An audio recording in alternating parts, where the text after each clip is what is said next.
is grow old with you.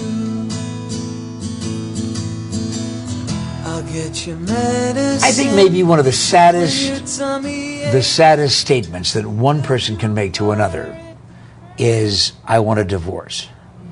I keep thinking that while it happens constantly in our society, half of the marriages end that way, or more than half.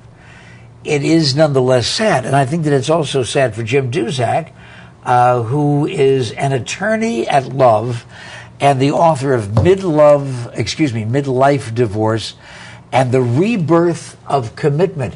Now, the Rebirth of Commitment, it would seem to me, Jim, would negate a midlife divorce. Well, it sounds as if it would. It would if I were advocating a blind approach to just hang on to your marriage at all costs, or get divorced because it's the solution to your problems and the gateway to a better life. But I'm not talking about that.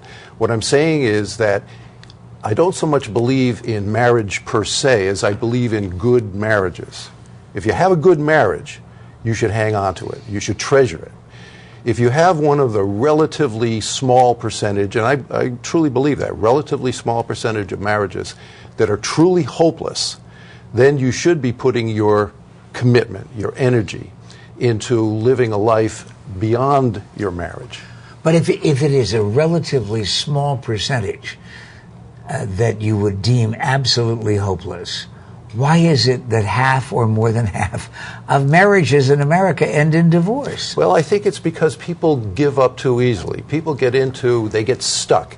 They get into certain patterns of behavior, certain ways of thinking that seem natural to them, but are really not good for them. You know, most marriages, I think the only kinds of marriages that really can't work in any satisfying way are marriages that are characterized by ongoing physical or emotional abuse, where there's, let's say, alcoholism or drug abuse and the person doesn't want to get help, or when there's ongoing or persistent affairs. Aside from those kinds of cases, I honestly believe that the vast majority of marriages can be improved.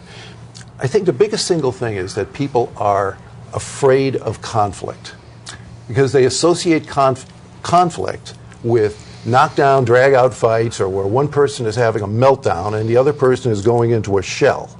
And nothing good comes of that. And obviously nobody would want to live 5, 10, 15, 20 years, day after day, or whenever these things erupt. That's no way to live. But that's not the only way to deal with conflict. Conflict really is nothing more than just two people having a different approach to things. You and I, if we were friends, you know, you might say, let's go to lunch today at, you know, and I'll say, fine, where would you like to go? And you say, well, I love this sushi restaurant across the street. And I say, well, fine. It may be that I don't like sushi, but I don't want to make a big thing about it. I figure, well, the company is more important than the food. Sure. But if it goes on week after week and we get to be friends and we keep going to that same sushi restaurant, at some point maybe I'm going to start getting resentful. You're up to here with eel. Right. And certainly that kind of a thing would probably not be as big a problem in a business relationship. Because you'd say, Pat, listen, I really would love to have steak, okay? I could only have sushi for so long. And then probably our relationship would not end as a result of it. Well, that's right. But people oftentimes will keep these things inside, and then when something else triggers it, they'll say, on top of everything else, you know, you're always the one that gets your way. You know, and the trouble is, you got your way because I let you have your way. I never made it an issue. A year and a half ago, you made fun of my shirt, and I'll never forget that as long as I live. You, meanwhile, may very, very reasonably be asking, so who is this guy that Pat got to talk to us about it? I'll tell you, not only an author, not only an attorney at love, but he's a mediator, and that's a very, very interesting field that we're going to get into. But he's also a guy that understands divorce because he had one. Oh, that's right. When I was still a pretty young guy, I was married for the first time when I was 20 years old. I was a father at age 20. I was divorced, I guess I was about 26, 27 years old. I think it's one of the things that probably has been at the back of my mind for all these years since then. I've since remarried. I think by any objective standards, my second marriage, my current marriage, is a lot better than my first one. But I still have this nagging feeling that, maybe we gave up too easily.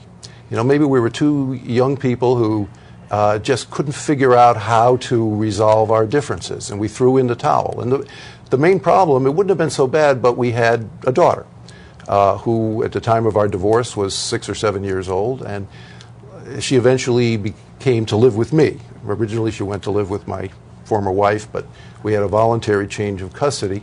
So I've approached these issues from a lot of different directions, both personally and professionally. And but it changes your life, doesn't it? Oh, it absolutely does.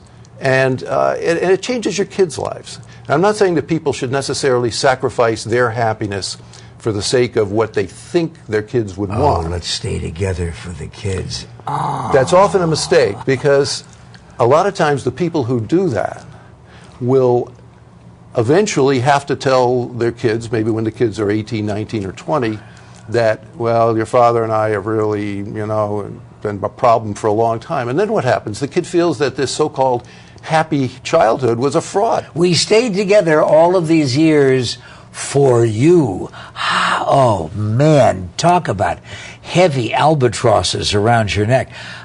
But you know what? It just seems to me that when we were growing up,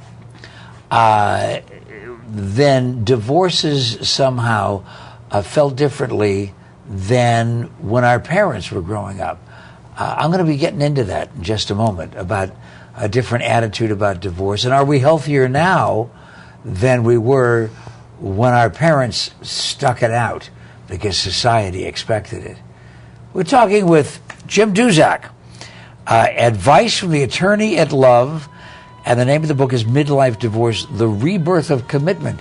Maybe you find something in here that will give you a different look at love. Stick around.